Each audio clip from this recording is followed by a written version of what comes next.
sure you're all wondering right now how I got the courage to stand here today and face this audience. How I got the strength to stand up here, gave you this talk today, without a friend next to me, without a group behind me, just me standing here all alone. Well, I'll tell you how. I stopped waiting for someone to stand next to me. I stopped waiting for someone to tell me, oh, I'll do it with you. And that one decision changed everything. The act of standing alone, both mentally and physically, is one of the strongest things that you can do for yourself. In that specific moment, you channel your inner strength, you get the confidence to face society without the fear of judgment and without the fear of solitude. But trust me, I wasn't always like this. You can ask my English teacher, my first oral presentation was not the best. But as I started to get the courage to go on solo experiences, I realized how much this matters, how much it transformed me and made me the person that I became today. So, you might ask yourself, why should I go on solo experiences? Why should I put myself in this situation? Well, let me tell you. We all wait. In school, we wait to be paired up with because we'd prefer to go for projects in pairs because I don't want to do my project alone. We wait for confirmation before we raise our hand in school because what if my answer is wrong? I'm going to be embarrassed. When we hear about a great opportunity, we hesitate because we're waiting for someone to sign up with us because we drown in the uncomfortableness of working alone. And that makes us miss on a lot of opportunities in our lives. How many times have you hesitated to do something because there was no one else to do it with you? Well, I've certainly been there. I've done it multiple times, and I've almost missed out on life-changing experiences because of that. For instance, one time I heard about a Model United Nations conference taking place at the UN headquarters Asqua in Beirut. It sounded like a dream come true. Me at the UN building? Well, that was amazing. So I went and told my friends about it. No one wanted to go. No one was interested. But there was one friend that told me, okay, I'll come with you. When the time came, she called me. She said, Ellie, I have a trip to Paris. I can't go. And I was like, what? I'm going to have to go alone? Never. But then I asked myself, and I told myself, if I kept waiting for someone to join me, I might as well never go. So that one problem, I faced it, and I said, all right, I'll go. And I went, all alone. The day of the conference, I looked at that UN building, and I was mesmerized.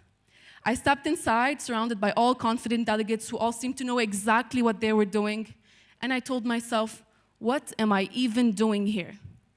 I stepped inside, I was lost, I didn't know where my conference room was, I didn't know which floor was I supposed to be in. But as I was walking, there was a woman who approached me that I still remember to this day. She came up to me and she asked me, are you here alone? And I said yes. She looked up to me, she smiled, and she told me bravo. And then I looked around and I realized where I was because I almost forgot. I was at the United Nations. And I wasn't here just because someone brought me along. I was here because I took the initiative to be here. I looked up that conference on the internet, I registered myself, and I chose to come. So, that one moment changed everything. It changed my entire perspective. Because of my decision, I am where I am today. Because I didn't wait for someone to stand with me, I didn't wait for someone to hold my hand and bring me along, I took the initiative to be here. This wasn't just any event, this was something that I had dreamed of. So, instead of focusing on who was or wasn't with me, or who will I be sitting with on lunch break, I focused on what I had accomplished. I was in a real UN setting, debating global issues, and most importantly, I was meeting people from different cultures, different backgrounds, different nationalities, from people coming all the way from Turkey to people coming from Kuwait, broadening my Arab culture and worldview. I left that UN building with new phone numbers in my phone, with people that still check up on me till this day the same way that I do. And that's probably the most important thing ever. So, you might ask yourself, okay, I'm gonna do it once, and then twice, and then so what? When you take this initiative to take this step and become a solo adventurer, this doesn't stop here. You open yourself, you expose yourself to endless opportunities. Because that one conference might have started in Beirut once, but this one decision pushed me to register for more conferences and even travel alone to Egypt and attend my own. I blended into a new friend group. I made friends, I networked with people, and that thing changed me and made me who I am today. So you might ask yourself, how many times I have missed out on opportunities just because I was intimidated by my own presence? And I might tell you a lot. A lot of this thing happens with all of you today. So, my challenge for you today is, once you walk out of that theater, take that step. Sign up for that thing that you have in mind.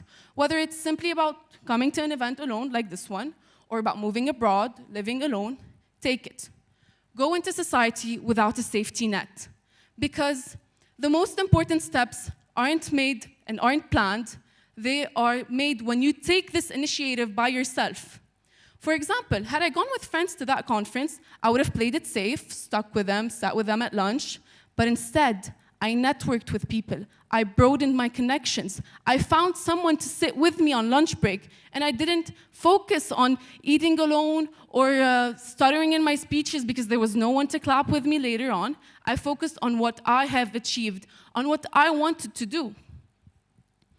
Therefore, we can see how stepping in solo does not isolate you. It opens you to new opportunities. Because us as humans, we have this weird misconception. We manage to convince ourselves that being alone is being lonely. But what we fail to acknowledge is that sometimes we have to get to know each other without someone witnessing it. We have to see what our full potential is without someone overshadowing our potential. So that's why going solo is more of a self-discovery situation. Once I went alone, I met myself for the first time without my friends. I saw who I was without caring what others think of me, because it was an opportunity for me to, for the first time, perform my personality without someone witnessing it, without someone overshadowing it. It was just me, all alone, navigating through society, guiding conversations, no fear of judgment, no anything.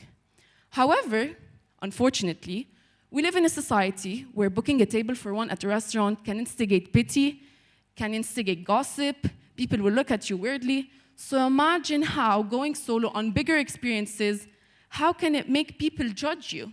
But guess what? It's not our problem to care. It's not our business to care about people who won't even walk our own path. Because why would I care what others people think? I'm going to tell you to focus on your own achievements, because while you focus on yourself, maybe you're going to be solo now, but later on, this one solo experience is going to make you go on bigger experiences and make you achieve bigger achievements just because you took that one initiative and went alone. Because who would have thought that one small decision of me signing up for that conference would make me have connections from all around the globe? When Lebanon was in a critical situation, I had someone to call me and check on me. They were like, Ellie, are you okay? Just because I signed up for that one conference, I had someone to check up on me from another side of the globe. So that's why I encourage every single one of you here to step outside of this theater and take that small initiative. Because going solo is not an excuse for someone to pity you. It's not an excuse for someone to think that you're alone or lonely, but it sure is an excuse for you to better yourself, to work on yourself. You may came here to watch your friends. Some of you is coming here to just encourage us, but I don't think that anyone will be that courageous to come here and just sit alone and watch this talk just to benefit from it. That isn't normalized in our society. Our society thinks that going alone will make you weak, but it isn't. It will make you stronger.